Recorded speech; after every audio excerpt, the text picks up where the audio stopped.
Welcome. It's Domain Dave from CheapWineFinder.com. Again, another wine review. This time we have a bargain wine.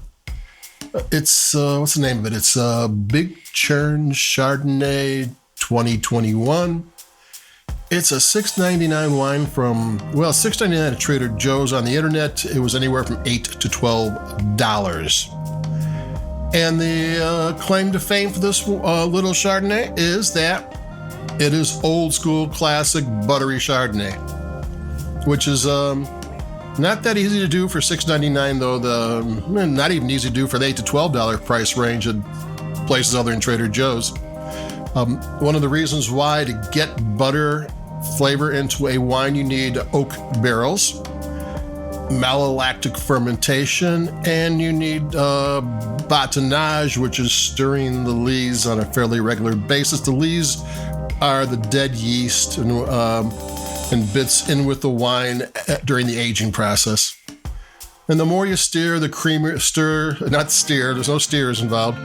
The more you stir, the creamier the wine gets. Malolactic fermentation changes the tart grape acid to creamy, rounded, more milky acid, which is malolactic. It's lactose. And oak barrels can give off vanilla depending how the barrels are toasted, and you kind of get that buttery thing with the three of them going together. An oak barrel can cost $1,000, and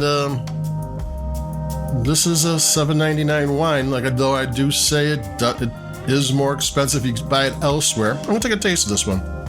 And one thing I kind of forgot, because this is old school, classic, buttery Chardonnay, California style, and that's kind of fallen out of fashion. And now there's a little bit of oak here and there, a little bit of butter, a little bit, but just for a little added flavor, a little added texture.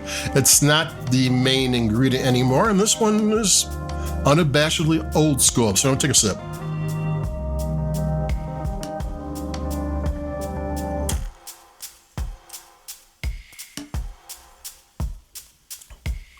And it's actually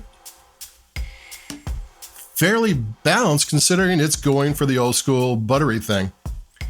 There's a lot of vanilla, a little butter.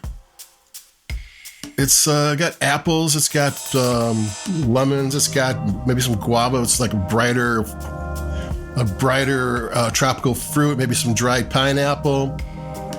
It's got that salty, nutty, cashew kind of thing from Anlis. It's a little bit chewy. It's got good acidity. I've forgotten what buttery Chardonnay was, and now I'm tasting it, and it can get really cloying, and this isn't getting really cloying. And since it's so different from what I usually taste in modern Chardonnays for the last several years, it's kind of like, hey, this is a nice change of pace. So I'm not sure how you are with the butter.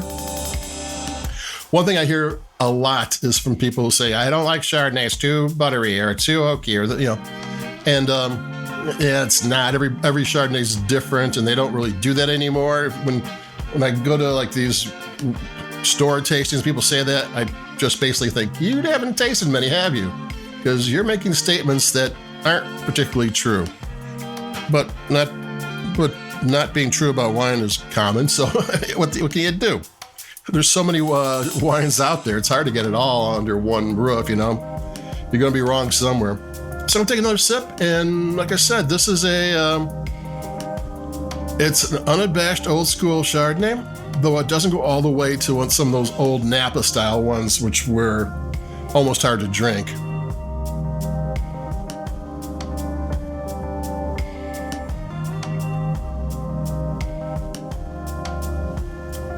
It's made by a family-owned winery out of Napa, though the grapes are from California, which means it's from Central Coast, Lodi, North Coast, somewhere in there.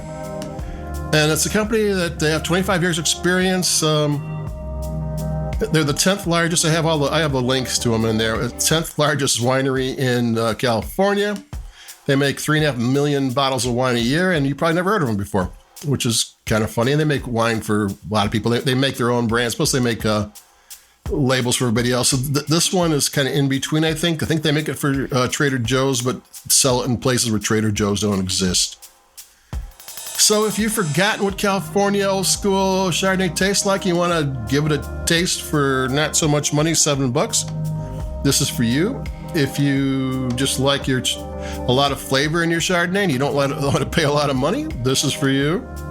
If you're actually into old school Napa Chardonnay, there probably isn't enough. There's probably not enough going on, for those, because those were fairly expensive Chardonnays back in the day, and there's still a few of them that make them like that. But it's not a bad effort. It's a drinkable wine. Like I said, I haven't had a lot of oaky Chardonnays in years.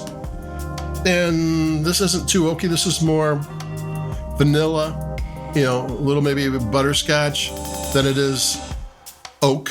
And, so it's kind of like flavors that I like. So there you go. I'm going to take another sip and we'll wrap this thing up.